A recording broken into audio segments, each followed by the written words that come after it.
Welcome to the show. I'm Veronica Newfer. My guest today is Representative Ron Noble from House District 24.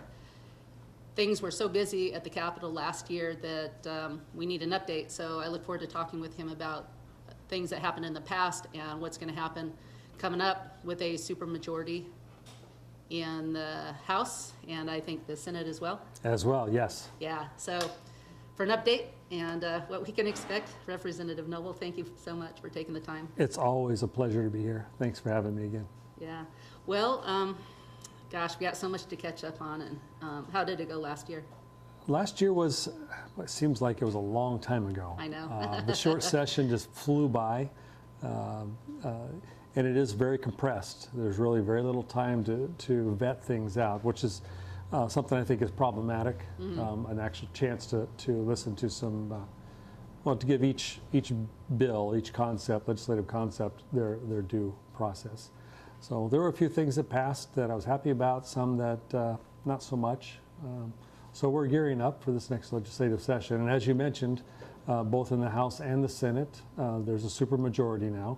And for people that aren't aware of that, that means that most policy bills, it just takes a simple majority of the votes to pass. Anything tax-related actually takes a 3/5 majority, or supermajority. And right now, the Democratic Party holds a supermajority in both houses. So it doesn't take any Republicans to be a part of the process in order to pass a tax increase. As we're looking forward to the supermajority, or I guess looking forward to the session where there is a supermajority, and making plans of how that all works, what it looks like with, well, we have 38 Democrats in the House versus 22 Republicans. 38 Democrats and 22 Republicans. Yes.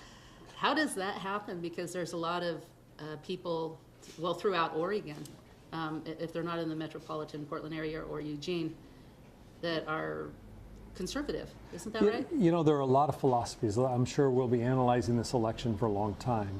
There's some thoughts about internal campaigns and candidates. There's thoughts about the impact of the federal politics and how that's playing out and how that impacts Oregon.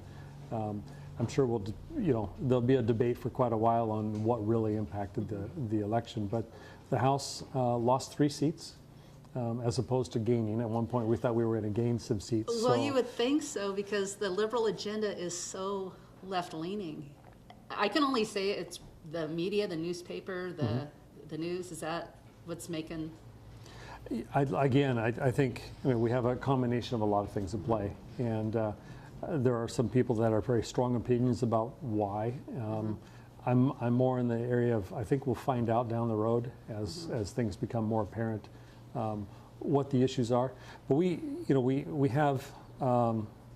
It's probably not a surprise, even within the Democratic Party, you have people that are more liberal, more progressive, and some that are more moderate. Similar to the Republican Party. So there's still a core group of people, I believe, that can work together. Okay, well, that would be good. I am optimistic. Some people say I'm too optimistic, but we're going to try. Yeah. Well, I say no matter what happens, it's always good to have somebody who represents my voice there to try to make my voice known, and you're about as conservative as I am, I think. I like to think so. I'm an ultra conservative.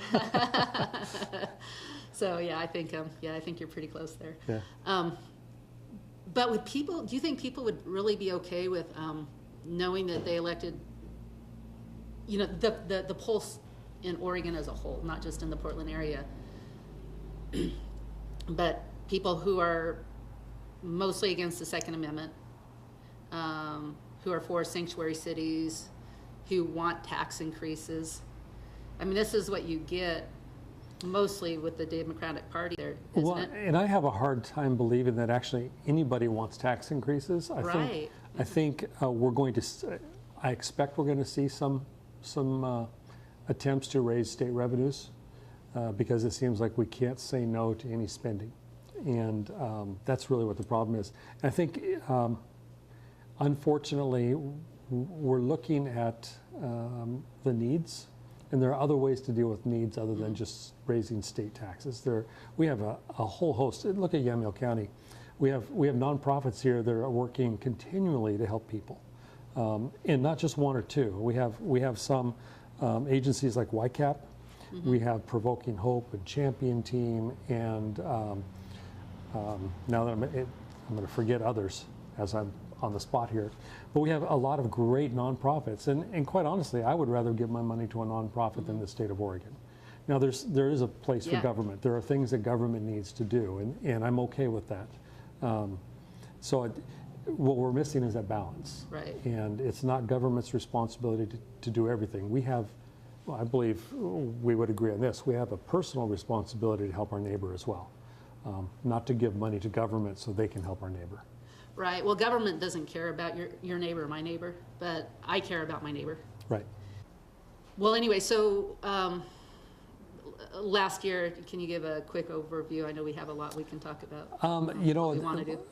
out of last year, what I've been doing since we finished our legislative session, the short session in February, I was appointed to 3 different task forces, and then I sat on like 5 different work groups.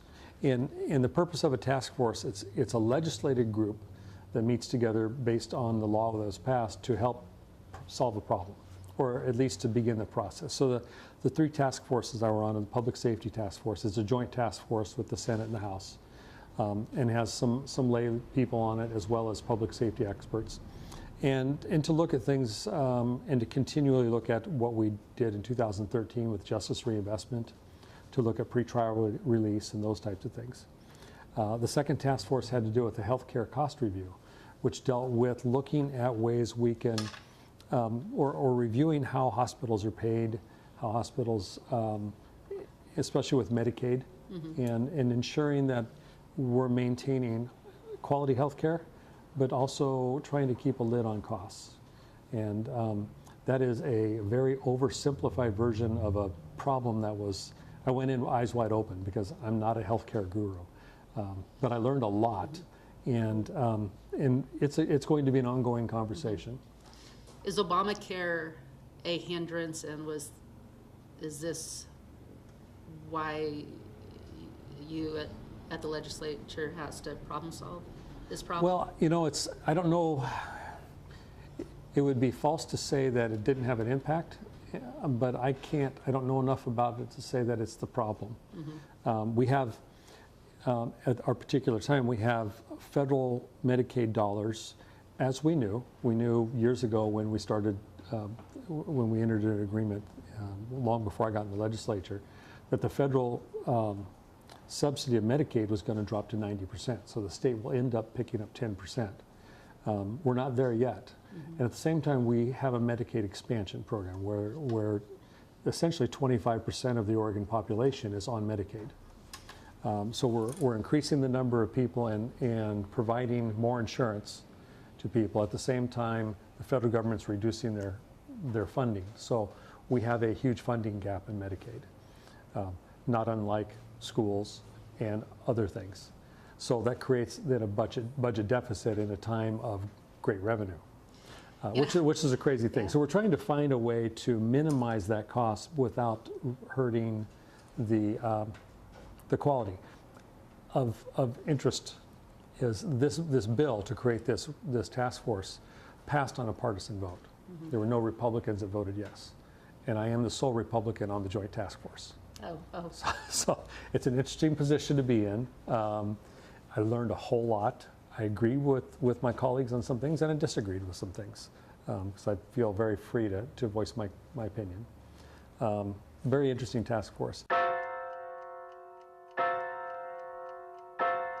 A third task force was the task force on pharmaceutical transparency. And one of the bills that I was a chief co-sponsor on was House Bill 4005, which was to start the process of transparency in drug pricing. It was a bipartisan bill.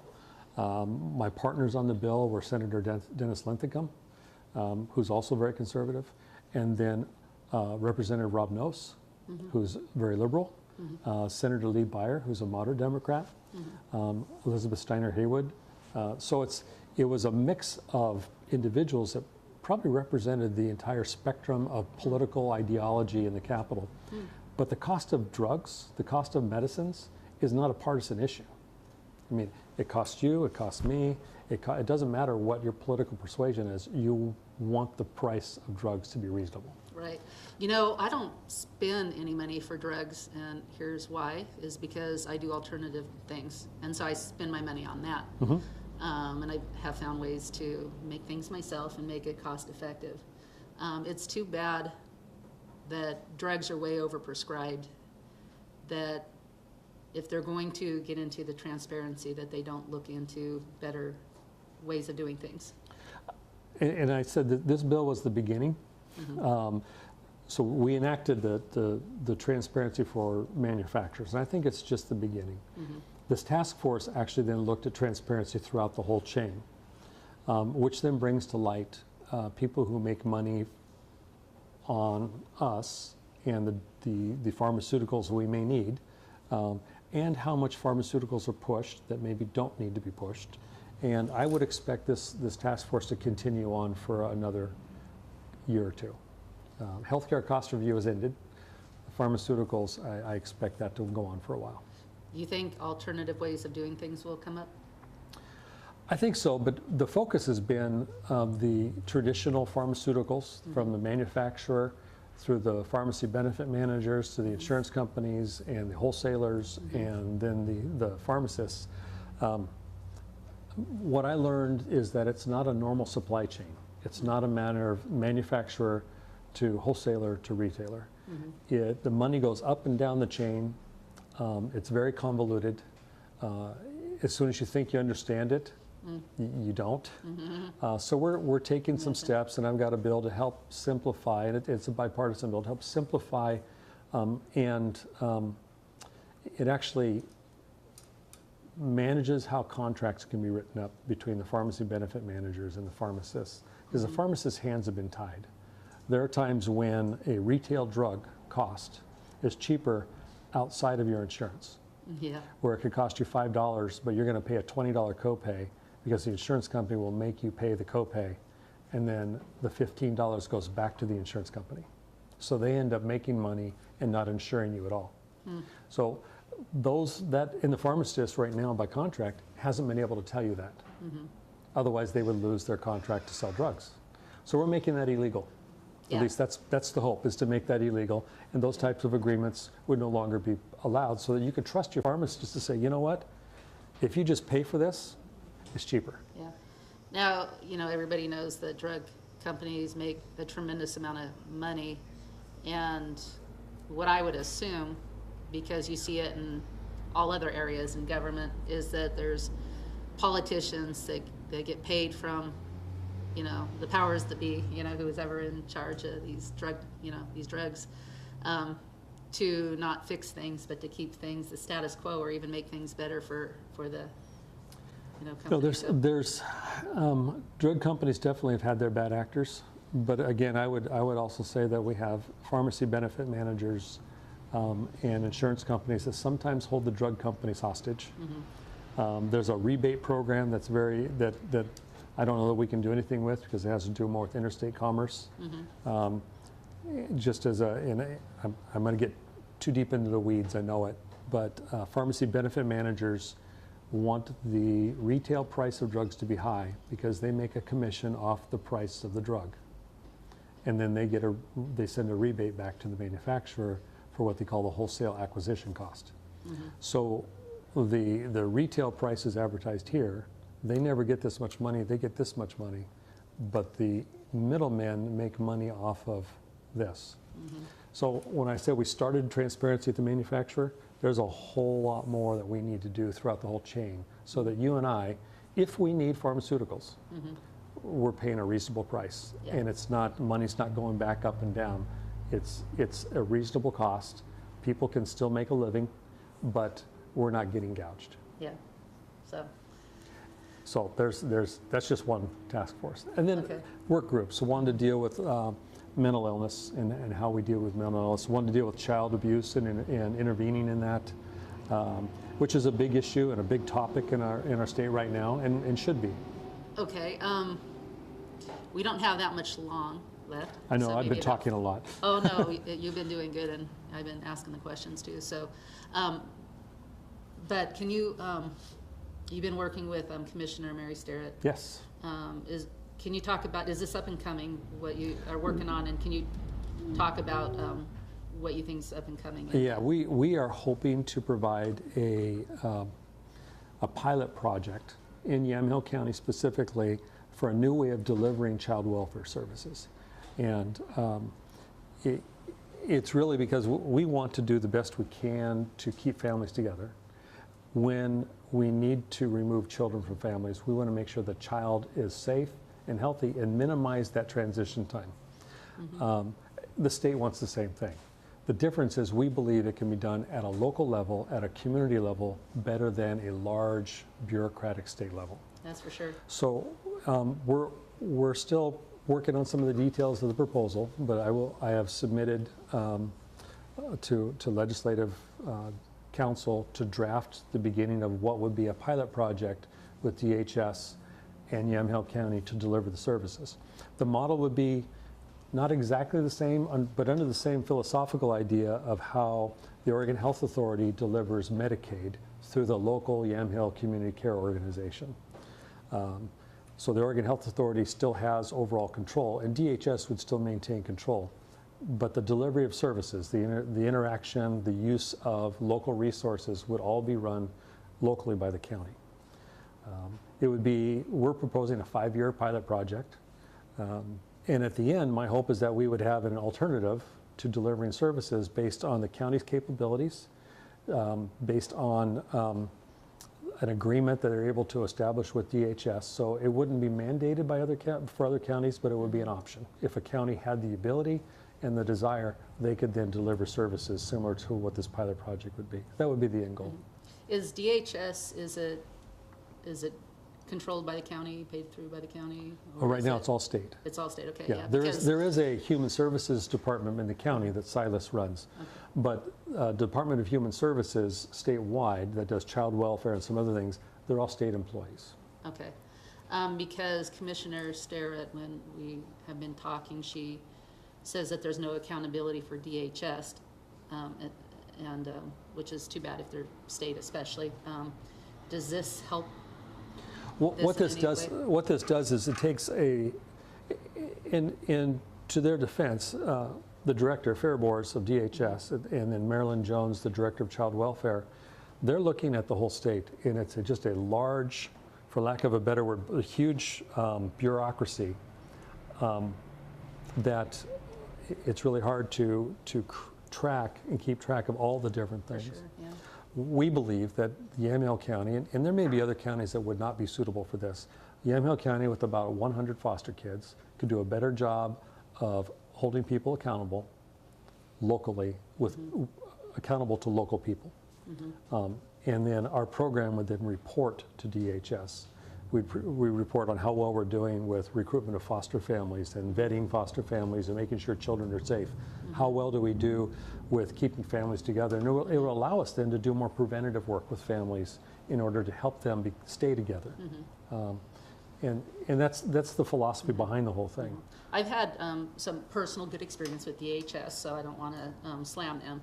But I have talked to person after person who have had things basically made up, and the kids were taken away, and it was like really almost impossible to get it back. I mean, you know, the stories I've heard. Sure.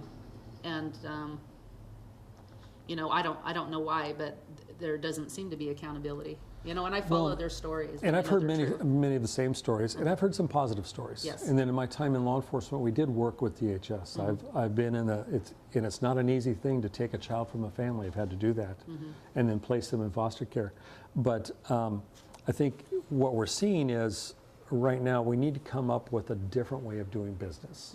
And I don't know that our solution or our pilot project, again, it will be a fit statewide, but I do know that if we just keep doing the same thing we're doing, we're likely to get the same results. Yeah. So this is another option. We want a pilot project. We want the state to buy into this, and then watch to see how we do, to see if we can actually provide a different result that's better for the families involved in child welfare. Oh, great, great. I'm glad something's being pushed and We're going to try. done. So you're going to try to put that in, and if people watching, even outside of Yamhill County, will call their representatives and say, support this. Do you have a name for the bill? I don't right now. Okay. So just keep your eye open. I know that probably most people watching has had issues with this type of thing. Either you know somebody who's had problems with DHS and children, out of caring for children, or either you've experienced it yourself or you know people who have experienced it. So kids need to be protected, number one. Sure. So okay, with any last minute things you want to say? Just, it's a good opportunity for me to thank everybody for the opportunity to represent them. My door is always open, and I know that is a normal political rhetoric, but I live in McMinnville, in the McMinnville area. I'll meet you for coffee here. I'll talk to you on the phone. I prefer in person. If you're in Salem and we drop by, Pam, my chief of staff, we both agree that constituents come first. So we'll move, and we'll move appointments with lobby out, and we'll bring constituents in, because you're my boss. Mm-hmm. That's the only boss I have are the people and the voters in this district. All right. Yeah, and not enough people do it. I hear more people complain, and I've talked to the representatives at the Capitol, and they don't get that many phone calls. They don't get that many people coming in. So if you come in, you would be, definitely heard. So, pay attention and support him. If you like what he's doing, you're conservative, make sure you support him. And if you don't like it, tell me. Yeah. Please tell me. Yeah. So, hopefully he'll stay conservative. But yeah, he wants to know. He wants to know your voice, because even if you don't agree with everything I stand for, or he stands for, you still have an opinion that counts. And so, share that with them, and who knows, that might change some legislation sometime. So, and also OLS, Oregon Legislative, what's it stand for? Information system. Information system, and that will keep you aware of anything going on. So I encourage you to look into that. You could just do a web search on OLIS, and it should come up, Oregon Legislative Information System. Yeah. We don't have enough time to talk about that, but it's really it's transparency that you need if you want to keep track. So thanks for tuning in. Have a good week. Bye-bye.